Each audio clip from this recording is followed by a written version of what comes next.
Hello viewers, இன்னைக்கு நம்ம பார்க்க போறது Bleach episode 23 part 1.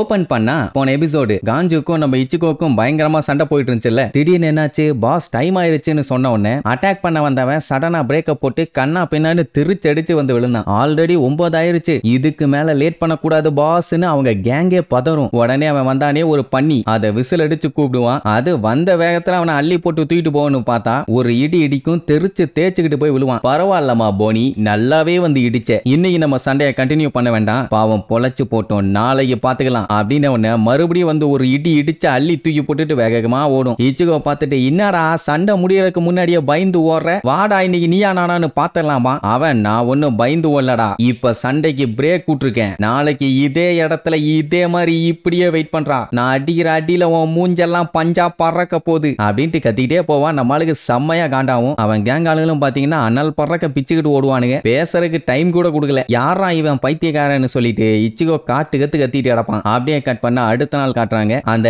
ஜிடன்போ பாயிலுக்கு அடிபட்டு இருந்துச்சுல்ல, அந்த காயம் பாத்தீங்கன்னா கொஞ்சம் கொஞ்சமா சரியாயிட்டு இருக்குது. நல்லா கொரட்டை விட்டு தூங்கிட்டு இருக்கான். சண்டை ஹெவியா போட்டு நிறைய அடி வாங்கினதுல ஸ்டாமினா நிறைய லாஸ் ஆயிருச்சு. ஆனா கண்டிப்பா சரியாயிருவான். எப்படி இவங்க 3 பேரும் அவனை பார்த்து பேசிட்டு அதுக்கப்புறம் யுரிச்சி சொன்னதை பத்தி யோசிச்சுட்டு இருப்பாங்க. அதான் குக்கோகு ஷிபான்னு யாரையும் மீட் பண்ணுன்னு சொல்லிச்சுல்ல, பேரை சொன்னதை தவிர அது யாரு என்னன்னு டீட்டெயிலா இது வரைக்கும் சொல்லல. அப்படி அது யாரா இருக்குன்னு உடனே கெஸ் பண்ணுவாங்க. ஒருமே பாத்தீங்கன்னா அது கேட்டா இருக்க வாய்ப்பு இருக்குதுன்னு, அது இந்த கேட்டா இருக்குமா அந்த கேட்டா இருக்குமான்னு ஒவ்வொரு கேட் மாடலாம் சொல்லிட்டு இருப்பான். சேட் இருந்துட்டு யுரிச்சி கேட்டு, அதுக்காக மீட் பண்ண போறவங்களும் கேட்டா இருக்கணும்னு அவசியம் இல்ல, ஒருவேளை அது நாயா கூட இருக்கலாமே.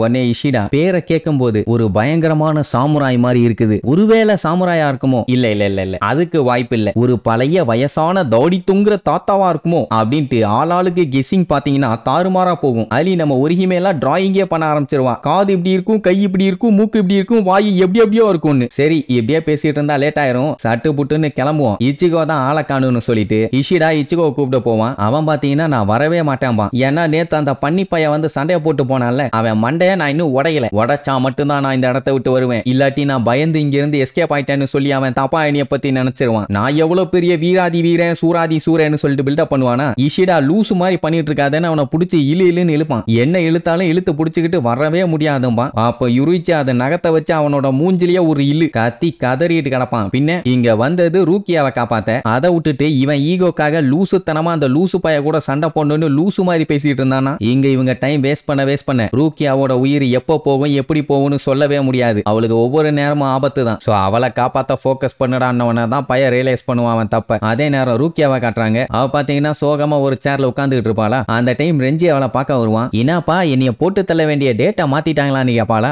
அப்படியெல்லாம் ஒண்ணு மாத்தி இருக்க மாட்டாங்க, 14 நாளுக்குள்ள போட்டு தள்ளிடுவாங்களாமா. இப்போதைக்கு இவ இருக்க இடத்துல இருந்து அவளை மாத்த போறாங்க. எங்கன்னா ஷிஷின்ரோங்கிற ரெபரன்ஸ் செல்லுக்கு மாத்துறாங்க. அப்படியே கட் பண்ணி இங்க நம்ம ஆளுகளை காட்டுறாங்க. கிளம்புனவங்க ஒரு வழியா வில்லேஜுக்கு வெளியிலேயே வந்துட்டாங்க. கரெக்டான வழியில தான் போறமான்னு இஷிடா கிட்ட கேட்ட உடனே, உனக்கு டவுட்டா இருந்தா நீயே இந்த மேப்பை பார்த்து கிளம்பி போடா, போட்டிருக்க வழியில தானே நான் போக முடியும், வேணா மேப்பை தர நீ வேணா எங்களை கூட்டு போம்பா. ஏண்டா கேட்கதாண்டா செஞ்சேன், அதுக்கேண்டா இப்படி எரிஞ்சு விழுகிற அப்படின்பானா. ஒருகிமே பார்த்துட்டு குக்கோகு ஷிபா அவங்கள பத்தி வெளியில தெரியக்கூடாது, அவங்க ஐடென்டிட்டி சீக்கிரட்டா இருக்கணும் தான் இந்த மாதிரி வில்லேஜுக்கு வெளியில வேற எங்கேயோ இருக்காங்க அப்படிங்கிற மாதிரி கெஸ் பண்ணுவா. பட் மேட்டர் அது இல்ல, அந்த பர்சனோட நேச்சரே அப்படித்தான், அதனால பேசாம வாங்க, அவ வீட பார்த்தாலே நான் கண்டுபிடிச்சிருவேன் அப்படின்னு சொல்லி கூட்டு போகும். போய் பார்த்தவங்களுக்கு செம ஷாக்கு. ஏன்னா சீக்கிரட்டா ஏதாச்சும் பண்ணி வச்சிருப்பான்னு பார்த்தா அவளோட பேரை கட்டி தொங்க விட்டுருப்பா. நம்மளுக்கு பாருங்க எப்படி ஷாக் ஆகி வாய பொழந்துருவானுங்கன்னு. அவ ஐடென்டிட்டியை மறைச்சு வச்சுக்கிறதுக்காக தான் இந்த மாதிரி ஊருக்கு வெளியில எங்கேயோ ஒரு இடத்துல மறைமுகமா இருக்கான்னு பார்த்தா இப்படி ஒரு வீட்டை கட்டி இவ பேரை தண்டோரா போட்டு வைக்கிறதுக்காகவே வெளியில இப்படி வந்து உட்கார்ந்துகிட்டு இருக்கான். அந்த பேனர் தான் வேற லெவல். சரி வாங்க போவோன்னு சொல்லி அந்த பூனை கூட்டு போகும். எல்லாத்துக்குமே செம காண்டாகும். இந்த மாதிரி ஒரு கிராக் பீஸா நம்ம மீட் பண்ண போகணுமான்னு. அது மட்டும் இல்லாம இந்த மாதிரி ஒரு வினோதமான வில்லங்கமான வீடை யாருமே பார்த்தது இல்லையே. சரி வாங்க போய் தொலைவோம். அந்த வீட்டு பக்கத்துல போனா அங்க ஒரு பெரிய சிம்னி ஒண்ணு இருக்கும். ஆனா அது பாத்தீங்கன்னா க்ளோஸ் ஆகி இருக்கும். என்ன ஏதுன்னு ஒண்ணும் புரியல. சரி பரவாயில்லன்ட்டு அவங்க பாட்டுக்கு போகும்போது 2 கை இருந்துச்சுல்ல, அதுக்கு மேல 2 பேரும் பூத மாதிரி வந்து நின்னுகிட்டு யாரோ ஸ்ட்ரேஞ்சர்ஸ் வர்றாங்க, உங்களை எல்லாம் பார்த்தா சஸ்பீஷியஸா இருக்குது அப்படின்ட்டு கேட்கறதுக்கு முன்னாடியே அவனுங்க பேரை தண்டோரா போடுவானுங்க. ஒருத்தன் பேரு கொங்கனே ஹிக்கோ, இன்னொருத்தன் பேரு ஷிரோகானே ஹிக்கோ.